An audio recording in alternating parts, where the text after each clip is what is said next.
Venho de uma família católica. Fui batizado na Igreja Católica. Sou e sempre serei católico. Mas claro, sigo a minha religião na convicção que ela não é perfeita.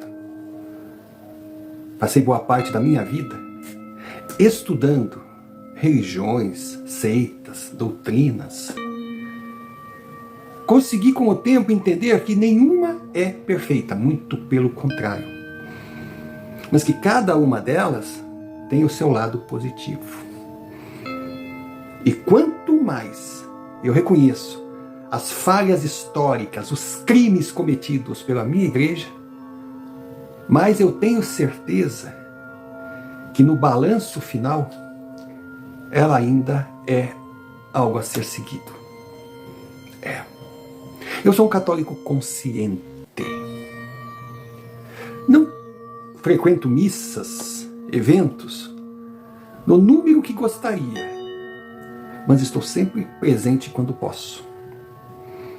Mas independente de aceitar a figura humana que está no altar, de respeitá-lo como verdadeiro representante de uma comunidade ou não, eu sigo com a minha fé e continuo tentando colocar em prática o legado e os ensinamentos daquele que criou a minha igreja e morreu em nome de uma causa. Sim, eu sou católico.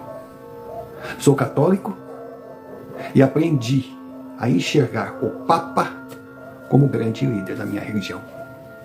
Hoje veio a notícia que o Papa Francisco faleceu. Sou sincero, comentei com muitas pessoas antes para não dizer que eu sou engenheiro de obras prontas. Mas eu sempre acreditei e acredito que o Papa já não estava entre nós há vários dias, semanas, talvez até meses.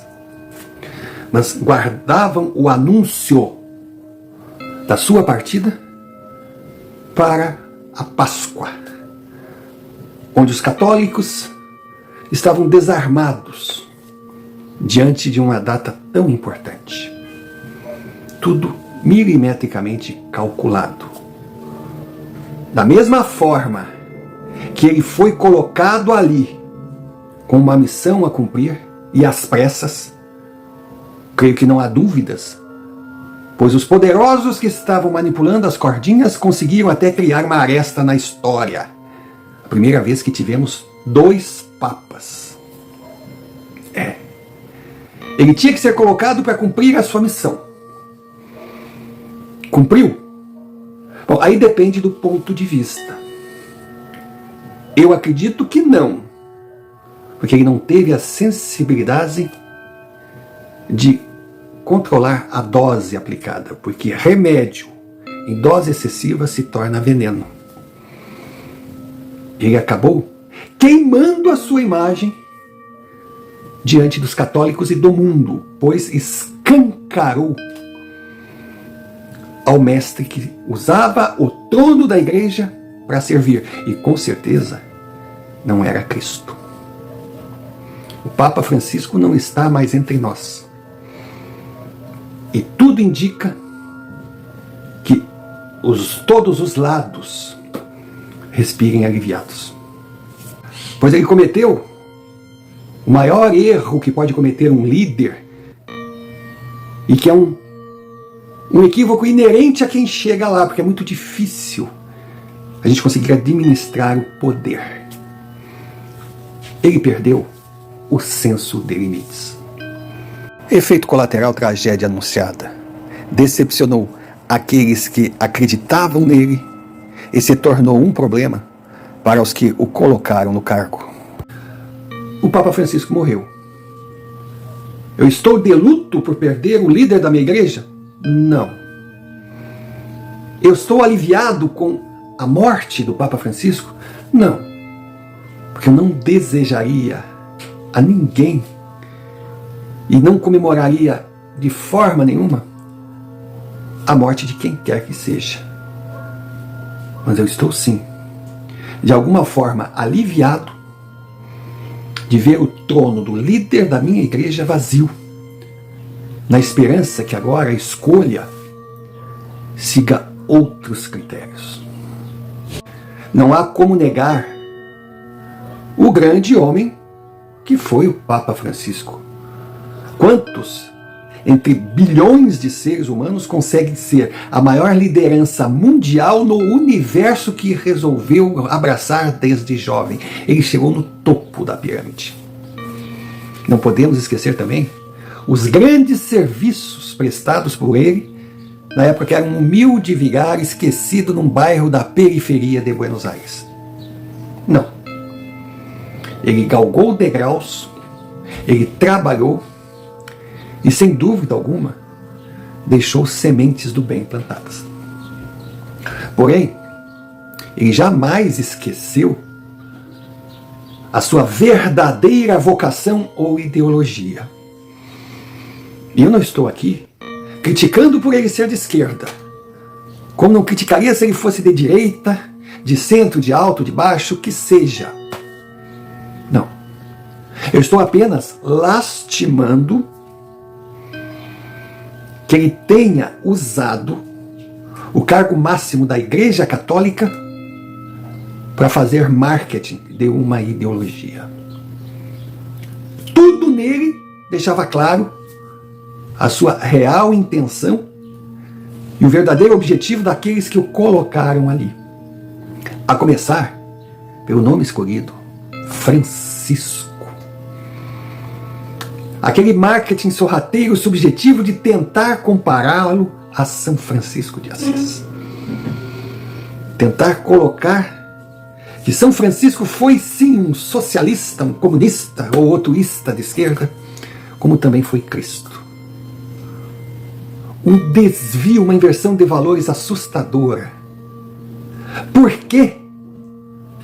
Porque Francisco de Assis e Jesus Cristo realmente foram socialistas, defenderam, lutaram e viveram em função dos menos favorecidos, tanto que rico, que desfrutando daquilo que o capital poderia lhes oferecer, foi algo que passou longe. Tanto que Francisco de Assis era um homem de posses e deixou tudo para andar de sandália.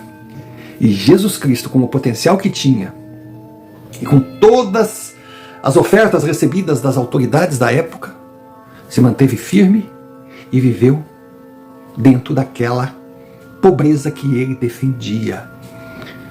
Então, tentar comparar o Papa Francisco a São Francisco de Assis e a Jesus Cristo, poxa, Cristo e Francisco viveram na humildade e não sentados em tronos de ouro. Outro fator histórico que chama a atenção, que talvez algumas pessoas não percebam, talvez desconheçam, porque a igreja tem sim soldados.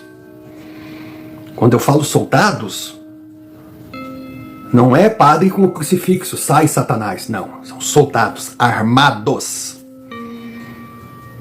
Soldados que matam, que lutam, que dão a vida e causam a morte em defesa da igreja que representam. Tem exércitos.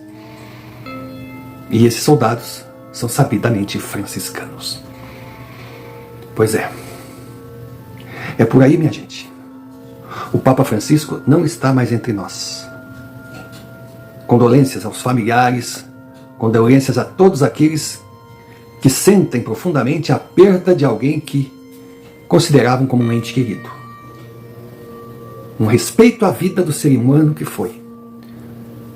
Ou um ser humano que se foi.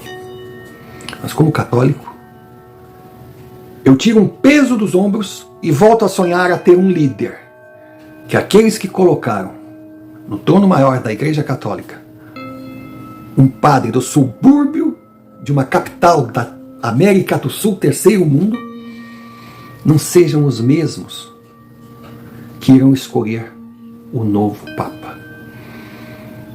E que quando surgir na chaminé o Habemus Papa, a fumaça sagrada e tão esperada, seja para dar o poder de conduzir a Igreja Católica a um homem que não seja nem direita, nem esquerda, nem o raio que os parta.